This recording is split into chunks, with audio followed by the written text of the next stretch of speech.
19 अक्टूबर 1920 पूजनीय दादा का जन्मदिन। तो आज अश्विन शुद्ध सप्तमी है। तो स्वाध्याय परिवार 19 अक्टूबर के दिन अश्विन शुद्ध सप्तमी थी। तो तिथि के अनुसार स्वाध्याय परिवार अश्विन शुद्ध सप्तमी को ही दादाजी का जन्मदिन मनाते हैं। और आज भी प्रोग्राम रहेगा और 19 तारीख को भी रहेगा। तो इस अवसर पर स्वाध्याय परिवार में उत्साह है। और दादाजी ने कहा कि मेरा जन्मदिन मनुष्य गौरव दिन के नाम से ही मनाओ, मुझे बाकी कुछ नहीं चाहिए। तो दादाजी का आज हम प्रोग्राम करेंगे एक शाम के वक्त। दादाजी ने पूरे जीवन में अयाचक व्रत रखा था। कभी भी किसी से भी प्रत्यक्ष या अप्रत्यक्ष रीत्या 1 रुपया भी नहीं मांगा। कभी पैसे का व्यवहार नहीं किया स्वाध्याय में, कि दादाजी इसे प्रभु का कार्य कहते हैं। और जो भी कुछ है वो प्रभु देख लेगा। दादाजी इसी बात पर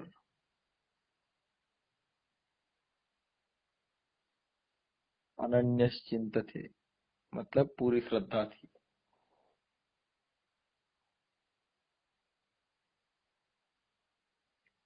जर्मनी में सेंट निकोलस की जयंती थी, जन्मदिन। तब जर्मनी में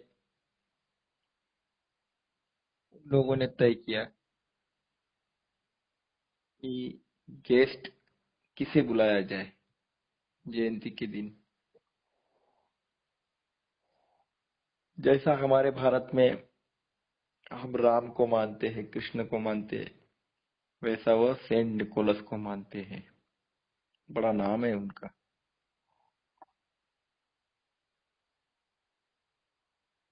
तब उन्होंने दादाजी को मैसेज किया, फोन किया कि आपको हमारे यहाँ गेस्ट के रूप में आना है और आपको आपके विचार यहाँ रखने हैं। तब दादाजी ने विनम्रता से कहा कि मेरे बहुत सारे प्रोग्राम रहते हैं, तो मैं नहीं आ सकता क्योंकि हमारे ऑलरेडी यहाँ पर प्रोग्राम रहते हैं सब कुछ।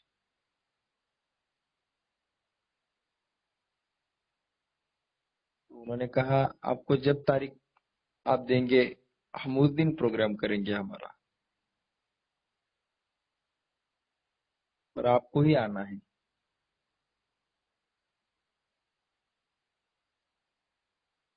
तब दादाजी ने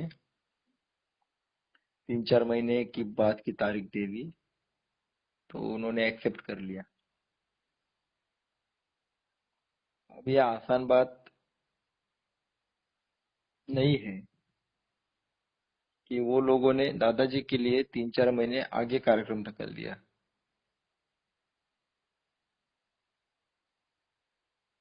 थोड़ा सोचो, ये कोई आसान है? अगर वो लोग चाहते तो दादाजी है क्या? क्या उनकी जगह दूसरों को नहीं बुला सकते थे? अरे ये नहीं तो और सही। इनमें ऐसा क्या है जो हमारे इतने बड़े संत महात्मा की जयंती, मतलब जन्मदिन का प्रोग्राम, हम इस आदमी के लिए हम 3-4 महीने आगे ढक ले? ऐसा इसमें खास क्या है? अब भारत के लोग होते तो चलो मान लेते, पर ये लोग तो दूसरे देश के हैं, इनको ऐसे क्या पड़ी थी जो इस दादाजी के लिए उन्होंने आगे कार्यक्रम ढकल दिया। बेअक्ल तो वो नहीं थे, पर उन्होंने दादाजी का कहना मान लिया। बोले आप जब आओगे तब हम करेंगे।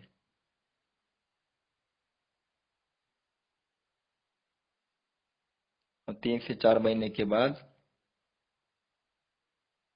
फिर दादाजी जर्मनी गए, और वहां फिर सबके सामने प्रोग्राम हुआ। तब टीवी की व्यवस्था नहीं थी। ऑल मतलब जर्मनी में वो रेडियो रेडियो थे। पूरे जर्मनी में रेडियो के ऊपर दादाजी का प्रवचन, दादाजी के विचार ऑन कर दिए थे, चालू कर दिए थे। तब दादाजी ने वहां जाके भगवत गीता और मूर्ति पूजा समझाई थी। तो बहुत सारे सवाल जवाब हुए, दादाजी ने सबके जवाब दे दिए और उनको सेटिस्फाइड किया। मतलब दादाजी की शक्ति को बाहरी देश के बड़े बड़े लोग अच्छी तरह पहचानते थे। दुख ये होता है कि भारत के लोग भारत के पॉलिटिकल पहचान नहीं पाते, या अपने राजकारण या पॉलिटिक्स में ही मग्न होते हैं। और उन्होंने दादाजी को बुलाया।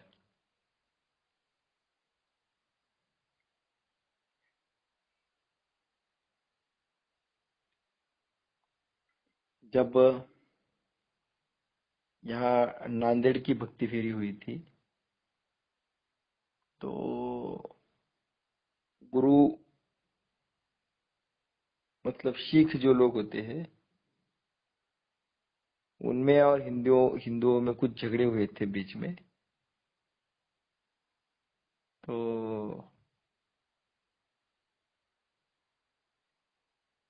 थोड़ा सा पॉलिटिक्स हुआ था बहुत सारा, कुछ साल पहले इंदिरा जी के समय पर कुछ तो हुआ था। तब से तब से दोनों धर्मों में अंतर बढ़े थे। वास्तविक सिख धर्म भी हिंदुओं का ही है, कोई अलग नहीं है। तब दादाजी उस जमाने में एक वकील साहब के साथ गुरुद्वारा में गए थे। नांदेड़ में, महाराष्ट्र में नांदेड़ है। वहां पे एक गुरुद्वारा है बहुत बड़ा, सिख धर्मियों का मंदिर है, गुरुद्वारा। वहां गए थे। तो वहां वहां मंदिर में गुरुद्वारा में जाने वाले थे, तो वो वकील बोला कि दादाजी ये तो सिख लोगों का है, यहाँ क्या जाने का। तब दादाजी के मन में आया कि अरे इनके मन में अभी भी डाउट है कि ये गुरुद्वारा मंदिर ये सब अलग अलग है। अरे ये सब एक ही है, ये सब भगवान के मंदिर है, भगवान के घर है। दादाजी ने उसको कहा नहीं चलो जाने का।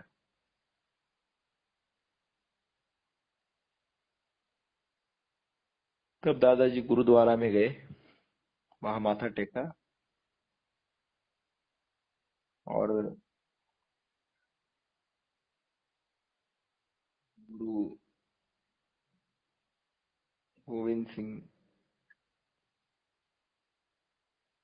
या नानक जो भी थे, वो उनके सामने मतलब उनके वहां पर दादाजी ने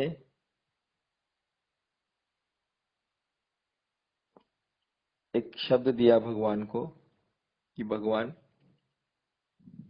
आज अकेला आया हूँ, अगली बार 1 लाख लोगों को लेकर आऊंगा।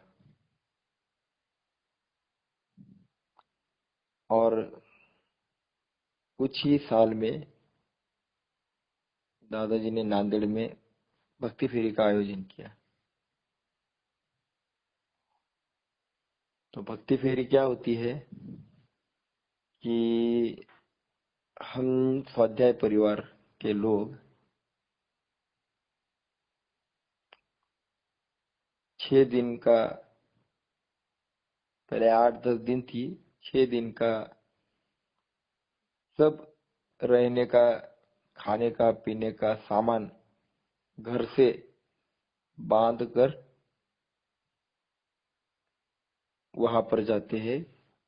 हमें एक गांव मिलता है या शहर हो तो एक एरिया मिलता है, 1000-2000 लोगों की वस्ती का भाग मिलता है। तो हम 6 दिन का अपना सामान लेकर वहां पर जाते हैं, पति पत्नी, ऐसे 2 पति पत्नी एक ग्रुप में रहते हैं। ऐसे कई सारे ग्रुप बनाए जाते हैं, मतलब 4-4 लोगों की ग्रुप, उसमें 2 पति पत्नी रहते हैं। और जो भी गांव मिला, जो भी, वो वो मालूम नहीं होता है हमें कि हमें कौन सा गांव मिलने वाला है। बस हमें एक 15 दिन पहले या 8 दिन पहले बताया जाता है कि आपको ये गांव में जाना है। फिर गांव कौन सा है हमें मालूम नहीं, कहाँ रहना है मालूम नहीं, कुछ मालूम नहीं, सिर्फ जाने का है, भगवान के भरोसे जाने का। 20 साल पहले हम लोग मंदिर में रहते थे, स्कूलों में रहते थे। ये जो 8 दिन रहते थे ना, वो कहीं भी रहते थे। तब घर नहीं मिलता था क्योंकि स्वाध्याय परिवार इतना फैला नहीं था।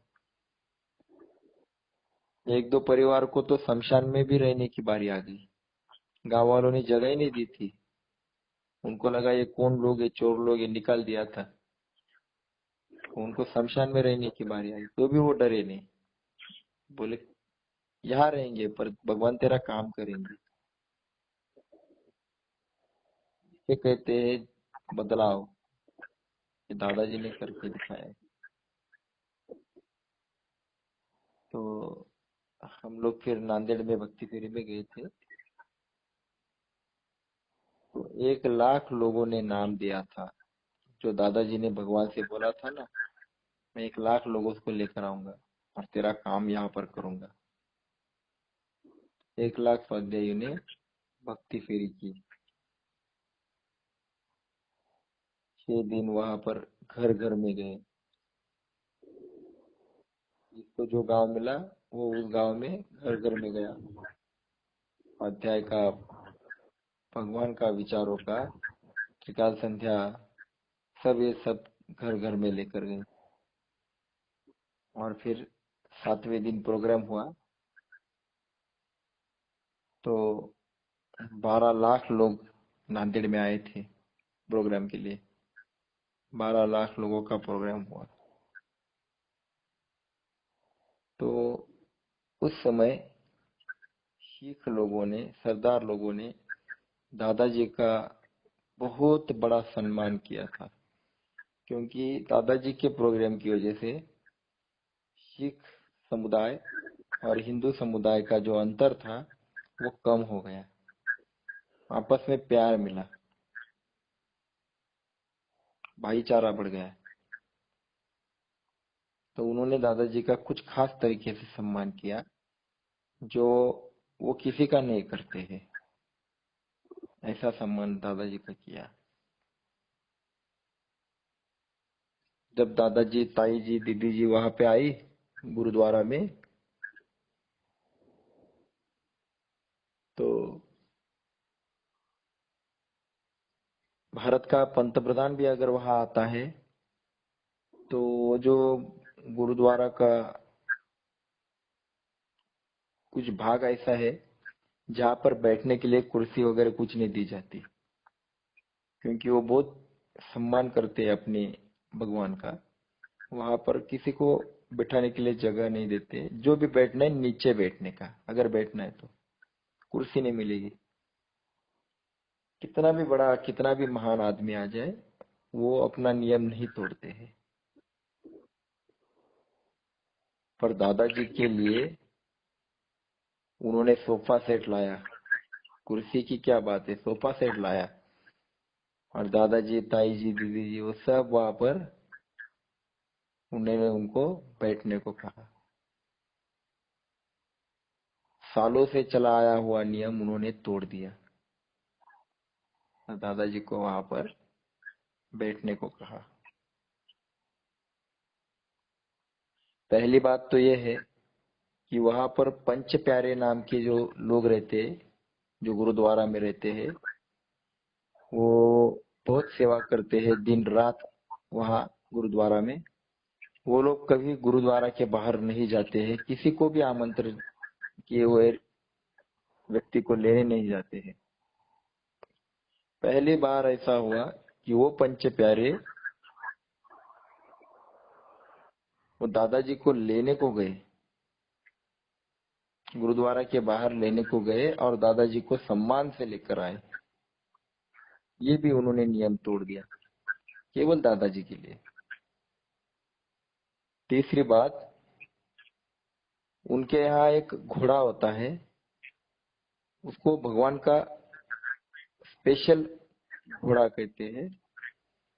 वो तभी निकाला जाता है जब गुरु गोविंद सिंह की जन्मदिन का प्रोग्राम होता है, तभी उस घोड़े को बाहर निकाला जाता है और गुरुद्वारा में वो जो उनका एरिया है वहां पर घुमा कर लाते हैं, सजाते हैं। बहुत बढ़िया काम, वो बहुत बढ़िया प्रोग्राम रहता है।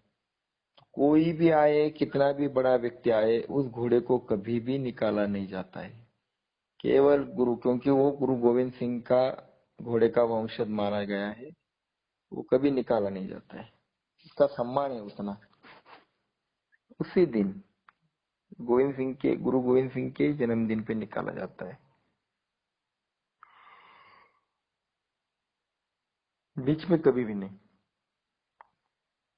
तो दादाजी जब आए तो उन्होंने सब नियम तोड़ दिए। दादाजी के लिए वो भगवान का जो घोड़ा था वो बाहर निकाला और उस घोड़े को जैसे गुरु गोविंद सिंह की जन्मदिन की दिन जो प्रोग्राम रहता है वैसा उन्होंने किया और बड़े सम्मान के साथ वो घोड़े को घुमाया। देखो, भारत के लोग जो होते हैं वो धार्मिक आस्था में बहुत जबरदस्त है, वो कभी तोड़ते नहीं है। और एक दूसरे लोग दादाजी के लिए इतना सारा कर रहे हैं। सोचने वाली बात है कि जो लोग किसी के लिए नहीं करते वो दादाजी के लिए क्यों कर रहे हैं। कुछ तो दादाजी में देखा होगा ना उन्होंने। और ये मैं वस्तुस्थिति कहती हूँ, यहाँ यहाँ किसी की जान पहचान नहीं चलती है कि चलो भाई यार ये चलो इनके लिए कुछ करो। उन्होंने कुछ तो देखा ना दादाजी में। और दादाजी ने तो नहीं कहा था कि मेरे लिए इतना करो, ऐसा थोड़ी कोई कहेगा और वो कोई सुनेंगे। वो खुद अपने मन से कर रहे थे। उन्होंने क्या देखा है दादाजी में, जो सब नियम जो कभी किसी के लिए नहीं तोड़ते, क्यों तोड़ रहे नियम। कुछ तो दादाजी में देखा होगा। अब क्या देखा होगा ये आप सोचो। हम उस प्रोग्राम में थे, हमने देखा है सब।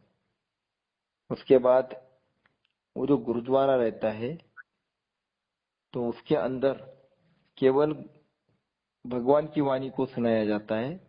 गुरु नानक की, गोविंद सिंह की, जो भी है, गुरु ग्रंथ साहिब की वाणी को बोला जाता है। दूसरा कुछ भी किसी को बोलने को अलाउड नहीं है। किसी को भी, वो जो माइक होता है ना वहां का, वो माइक पे दूसरे किसी को भी बोलने की अनुमति नहीं है। तो उस दिन दादाजी को उन्होंने, जो ड्रेस था ना दादाजी का, वो गुरु गोविंद सिंह का पहनाया दिया था। दादाजी को उन्होंने, जो उनका भगवा कलर का है ड्रेस कुछ तो, जो गुरु गोविंद सिंह का ड्रेस था, वो ड्रेस पहनाने को दिया। बोले नहीं, आप इस ड्रेस में आइए। दादाजी का इतना बड़ा सम्मान किया कि अपने गुरु का कपड़ा उन्होंने पहनने को दिया। ये कोई साधारण बात है? उन्होंने एक गुरु गोविंद सिंह की जो तलवार थी वो दादाजी के हाथ में दे दी। बोले ये तलवार आपके हाथ में रखो। दादाजी के हाथ में सम्मान के साथ दे दी। दादाजी को गुरु गोविंद सिंह का ड्रेस पहन के दिया। और उस गुरुद्वारा में दादाजी को जो माइक किसी को भी बोलने के लिए देते नहीं है, वो दादाजी को दिया। और उस गुरुद्वारा के अंदर जहाँ केवल गुरु नानक की वाणी बोली जाती है, वहां दादाजी ने भगवत गीता के विचार रखे। दादाजी ने भगवान के विचार रखे, त्रिकाल संध्या समझाई। दादाजी ने वहां पर उस जगह से जहां से कभी किसी को बोलने की अनुमति नहीं दी, दादाजी के लिए वो सब नियम तोड़ दिए। बताओ, सोचो, ये ऐसा हो सकता है? दादाजी के लिए ये हुआ है, सत्य परिस्थिति है। इतना बड़ा बदलाव दादाजी के लिए इन लोगों ने किया और किसी ने भी विरोध नहीं किया। ऐसा कैसे? दादाजी ने ये करके दिखाया है, क्योंकि दादाजी क्या है, ये लोगों ने जान लिया है। दादाजी ने प्यार ही इतना दिया था। 1 लाख लोग जब गांव गांव में गए थे, तब पता चला था कि स्वाध्याय क्या होता है, स्वाध्याय क्या काम करते हैं। तो निस्वार्थता, निरपेक्षता की ताकत है जो दादाजी के लिए उन्होंने सब कुछ छोड़ दिया, सब नियम तोड़ दिए और दादाजी के लिए ये सब सामने रख दिया। जब बहुत बड़ा प्रोग्राम हुआ, 12 लाख लोग आए थे गुरुद्वारा के दर्शन के लिए, तब दादाजी को जो तलवार मिली थी, तब दादाजी ने कहा था कि इस तलवार में मुझे शास्त्र तेज के साथ प्यार भी भरना है। दादाजी ने प्रवचन किया था, हम थे उस प्रोग्राम में। तब जब प्रोग्राम भी खत्म हो गया, तो दूसरे दिन उनकी जो गुरु ग्रंथ साहिब की जो किताब है, धार्मिक किताब, वो एकदम सूक्ष्म रीत्या बनाई गई है। ऐसी 4 प्रति है, चार चार बुक है, केवल 4 ही बनाई है, जो बहुत छोटी है, बहुत छोटी है बनाई है। मतलब कुछ तो उंगली जितनी है उतनी, कुछ तो छोटी सी बनाई है कुछ तो, और वो 4 ही है। तो कुछ स्पेशल जगह पे रखी है। तो उसमें से एक दादाजी को समर्पित की, दादाजी को अर्पण कर दी, दादाजी को दे दी उन्होंने। बोले यह आपके लिए। केवल 4 है भारत में, उसमें से एक दादाजी को दे दी। और वो जो पंचे प्यारे थे, वो कभी भी बाहर नहीं जाते थे। वो लेने को भी गए और दादाजी को होटल तक जहाँ रुके थे दादाजी, वहां छोड़ने तक भी गए। ये भी नियम उन्होंने तोड़ दिया। तो दादाजी के लिए सब कुछ नियम तोड़ने वाले ये सिख लोग, उन्होंने दादाजी में तो कुछ तो देखा होगा ना। यही तो बात हम कहते हैं कि दादाजी जो थे,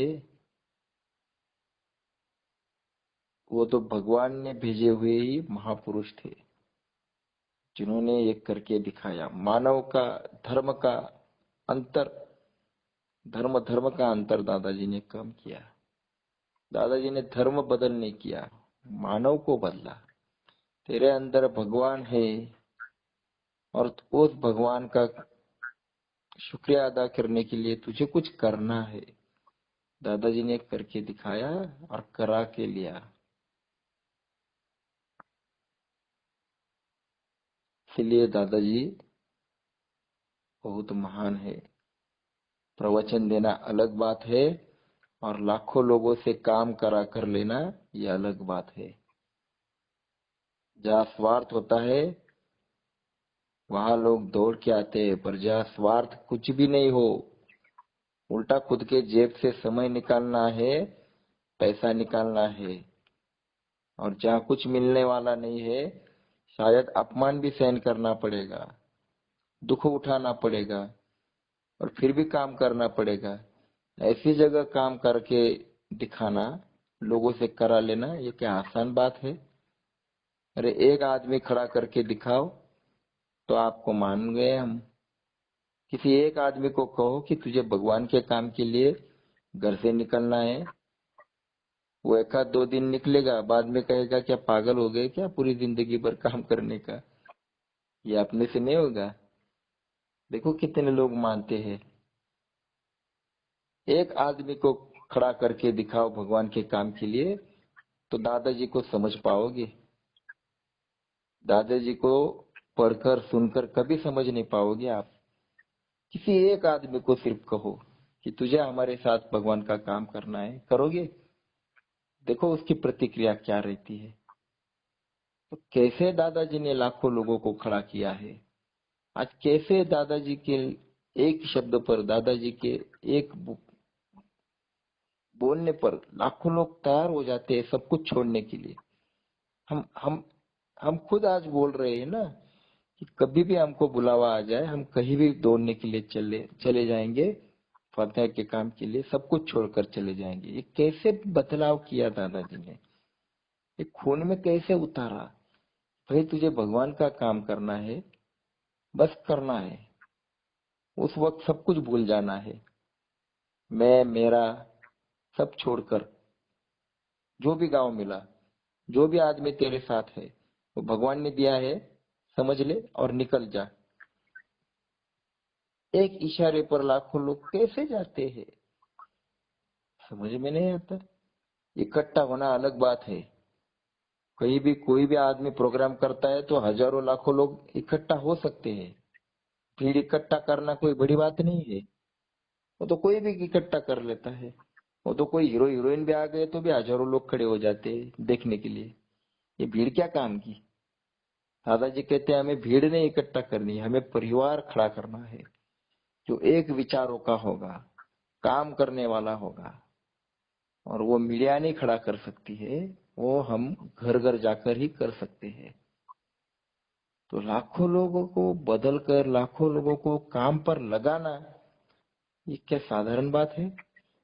इकट्ठा करने में क्या जाता है, कोई भी लोग इकट्ठा करते हैं, पर उन लोगों को कहना कि घर द्वार छोड़कर 8 दिन के लिए आपको किसी ऐसी जगह पे रहना है जहाँ रहने के लिए भी जगह नहीं होगी, जहाँ खाने पीने का सामान घर से लेकर जाना पड़ेगा,